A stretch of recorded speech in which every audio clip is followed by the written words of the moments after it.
Could you imagine listening to the screams of your baby as they're being burned alive, but doing nothing about it?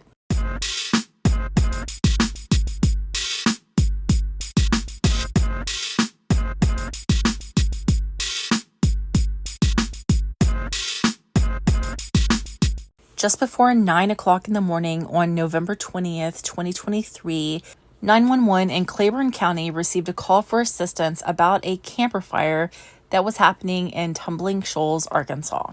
If you aren't familiar with Tumbling Shoals, it's pretty close to Heber Springs. So emergency personnel arrived at the scene of this camper fire, and a mom is, saying, "My baby's still inside, my baby's still inside." At this point, the entire front of the camper is completely engulfed in flames, like from the front door to the engine compartment, all completely engulfed. Bless his effort, one of the deputies that was on the scene, Deputy Carr, he got an axe and he broke through glass that was at the back of the camper in an attempt to try to find this baby. Another person on the scene started spraying water through the back glass that Deputy Carr broke out, but they could not find a child in that back bedroom where they were trying to find a child.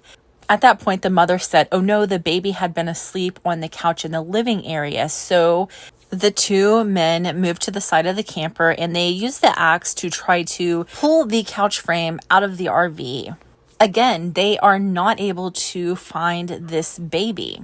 So by the time the RV was completely engulfed in flames, they were not able to find this baby that the mom kept saying was in the RV. After the RV had burned a bit, they looked around the area of the RV and were able to find the remains of the baby in the area near the front passenger tire. Now, when they first found the remains, they did notice that there were clothes, a little bit of clothing still hanging around his neck. The child's remains were sent to the Arkansas State Crime Lab. 8 days after the RV fire, police were able to bring the mom, Diana Welch, in for an interview. During that interview, according to Diana Welch, she was asleep and she woke up to the screams of her baby, Alan Davis Jr., the one that died. According to Diana, she was back in the back bedroom of the RV and she went into the main living area and saw a chair that was strapped to the back of the passenger seat of the RV, completely engulfed in flames, along with the area around that chair. She said that she could hear Alan Davis Jr. screaming, but she didn't see him and she didn't go search for him because she didn't have her glasses on.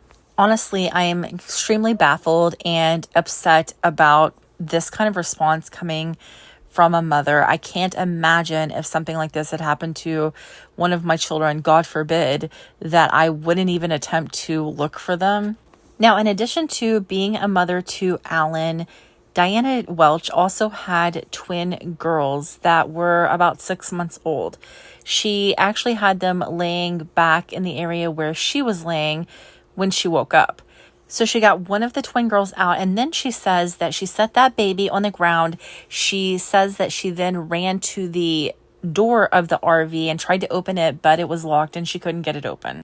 According to Diana Welch, she then climbed back into the camper through a window, and she says she looked at the fire that was burning and listened to her child, Alan Davis Jr., scream until he just stopped screaming.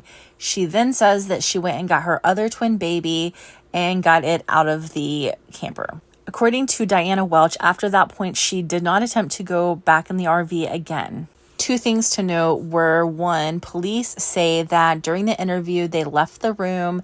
Diana was in the room by herself. She did not have her glasses on, but she was texting on her phone and she was able to sign documents that they needed her to sign without having her glasses on, and that wasn't an issue for her. They use this to kind of say, like, she can sign, she can text, but she couldn't even look for her child. And that's kind of difficult to say, to use that as saying anything, because some people are incredibly farsighted or incredibly nearsighted, and you are still able to see, one way or the other, but there are limitations to that. That doesn't mean that you just can't see anything at all, right? What I have a bigger problem with, and my second point, is that Diana Welch, her son, Alan Davis Jr., from comments that I saw on Facebook, was 10 years old or around 10 years old. He was not, she referred to him as a baby, but he wasn't a baby. He was a child. And on court paperwork, she also put that she had a 10-year-old. So that to me is just strange. I'm not saying that foul play is definitely something that happened here or not. I can't make that judgment. I'm just saying that it's a little odd to me that she lost an entire 10-year-old in a RV to the point that she couldn't see him and didn't try to find him. See, I think the story, like when you hear she's saying her baby, it's a little easier, I think, to believe that a person could lose a baby or a toddler in an RV. It's a little bit more difficult for me when we're talking about a 10-year-old, but that's just my opinion. So Diana Welch was arrested, and right now she's only been charged with endangering the welfare of a minor in the first degree.